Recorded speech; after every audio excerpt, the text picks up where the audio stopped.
check on How's it him. looking? Need some time. Time is something David and Caitlin Feigenbaum wish they had a lot more of Very good. together. She's a busy fashion sales executive. Lots of blood vessels. He's an even busier physician scientist. He does work 24/7. But they're not complaining. I just have to remind myself it could be a lot worse. Like when time almost ran out on David more than once. I have this disease that's, tried to kill me 5 times. And somewhere in between, a cancerous tumor removed from his liver, just as potentially deadly as Castleman disease. I've said goodbye to her, thinking that I would never see her again. I didn't think it was the end. None of this deterring the young couple from marrying. Yeah, it's amazing. She hasn't left my side this whole time. People would ask, how do you do it? But what else am I gonna do? Fight as hard as her trailblazing husband. So what are you showing me here? What is this? These are Castleman disease lymph nodes. This is where we first met Dr. and patient Feigenbaum about 1.5 years ago at work in his lab at the University of Penn. And this is actually my disease flare. He was using himself to make landmark discoveries in understanding and advancing the fight against Castleman disease. Yeah, we had found that really, rather than thinking about the enlarged lymph nodes as being tumors turning on the immune system, we figured out actually it's the immune system causing the lymph nodes to grow. His immune system repeatedly becoming overactive and attacking his body. He started documenting how it overwhelmed his organs during these frightening near-death episodes. As I had my flare, we got a lot of data on what was happening, what was going on in my blood, and what my immune system was doing. So all the drugs that have been tried for Castleman disease didn't work for me. What now?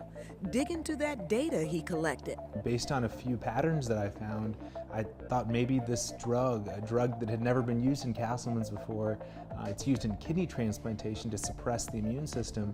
I thought maybe we could try it. And Caitlin and I both just felt like we got to try something. And Nothing else worked. So Dr. Feigenbaum is doing it. to be honest, I wasn't all that confident that it was going to work.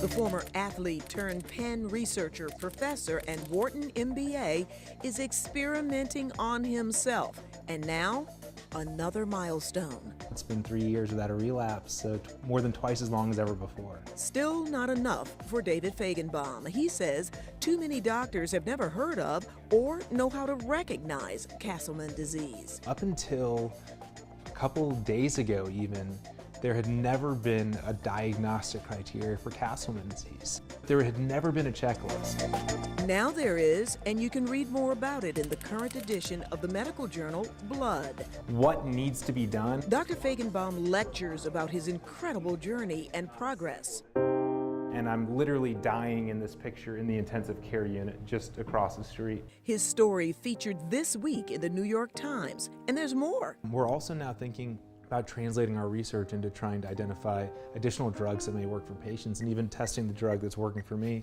on more and more patients. All that takes a lot of money, and that's where fundraising galas and Caitlin, as head of communications for the Castleman Disease Collaborative Network, are helping to double the numbers of volunteers, patients, doctors, and scientists, and those donations from around the world. Next, we want to have a family. That's definitely top of our list of things. his future is still uncertain. A cure? Not yet. Their fear is not gone, not at all, but it won't stop David and Caitlin from loving and living. He is very special. I'm very grateful that he's doing so well and that he works so hard. Thank you so much for the opportunity. Joyce Evans, Fox 29 News.